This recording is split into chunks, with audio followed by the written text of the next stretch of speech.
and then you bummed 50 cents off of Nero to reimburse me. You were always such a little scam artist. Cato looked away from him. He'd deliberately stopped discussing Nero, but if Felix was putting him back on the table, he wasn't going to shy away. You still mad at him? Nero used to tell me he didn't think I cared about him, which was wrong. But what he was right about was that I didn't tell him how much I appreciated him enough. His family saved my life. He's saved my life at least a dozen times, and... Felix seemed to struggle collecting himself. He's an idealist, and idealists are dangerous, because once you disappoint them, they can quickly make an enemy of you for life. Nero is probably a good person, whatever that means, but he's not necessarily a kind person. He's too worried about whether he sounds reasonable rather than actually being reasonable. So I knew he wouldn't believe me about this, couldn't believe me, but I really had hoped that maybe he'd understand, or he'd at least try, but when he said what he did, I considered just setting myself free, but... Suicide is the coward's way out. Then we're a perfect match. That's not funny, Cato snapped. You're always fucking making insidious little comments like that, and once again I'm here to remind you I still don't find these jokes funny, Felix. They're not funny when you're always one fell swoop from throwing yourself off the nearest edge, and when you have a history of trying to kill yourself. Felix looked taken aback at how upset Cato seemed to be. I wouldn't do that. Can't anyway. I wouldn't drag you through all of this and just off myself. Even if we hadn't come here, that wouldn't have worked either, because they'd have come after all of you, and then even in death I wouldn't have found peace. Cato looked at him for a second with his steely blue eyes, and Felix grew wary of his watchful stare. I'm celibate, sweetheart. Yeah, I think that's the point, Cato said with a bemused smile. This has been such a mess, Felix sighed. I keep waiting for something to go wrong and for Snow to punish me even worse than it had been lately. I was 15 the last time I had sex consensually, and even back then I'd already discovered that I don't really like sex, so if this doesn't work, I can't even imagine. I guess you not liking sex is a better explanation for the way you always ignored your entourage. For a prick, you've sure always been popular, which says a lot about how we deal with sex in West. Clove just thought you sent them away because you didn't want to tell us you were gay. Felix rolled his eyes. Why would I hide that? Like the annex gave a fuck what my sexual preferences were. Cato shrugged. They loved my brother and his boyfriend. I never said I thought you were gay. Being in the Capitol was actually a pretty apt punishment for whatever I did to displease the president, you know. All sex and no intimacy. Because, thing is, I've never been inclined to one gender more than the other. I probably could have been with anyone with the right attitude under the right circumstance. I think I like men and women. Raoul certainly thought so, but I never got a chance to find out because then the president decided to punish me for whatever I did. So, to protect myself from the Capitol, I ended up violent and cruel to the patrons, because it was easier to be angry at them for what they did than to admit that I was weak, but the depraved fucks really got off on it. Being angry is exhausting. I don't want to be like that anymore. I just want to be free to be whoever the fuck I was meant to be.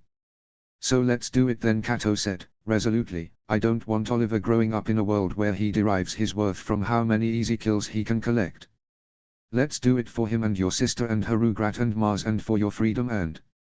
Felix gave him a weak smile, for all of that, and everyone else. He laughed. You know, when Jade found out I was having sex, she dragged me kicking and screaming to medical and made me grab a fistful of prophylactics in front of Nurse Ebony. I was only 11, which only compounded it as the most humiliating moment of my life. Well, it was then, at least. I've gotten a few more notches on my humiliation bedpost since then. Mars would have probably just given them to me, Cato remarked, aghast. He used to say that sex was great if you both were having fun, but being full on feelings was way more satisfying. Maybe that's why it's been easy to wait, because Clove has always kept me full on feelings, as dumb as that sounds. And for perhaps the first and last time, Felix said, I think that's sweet. That's the best prize you could have gotten from these 10 years, to have what you guys do. When this is all over, hopefully she'll understand. Yeah, I hope so, Cato said reluctantly. Felix gave him a pat on the back.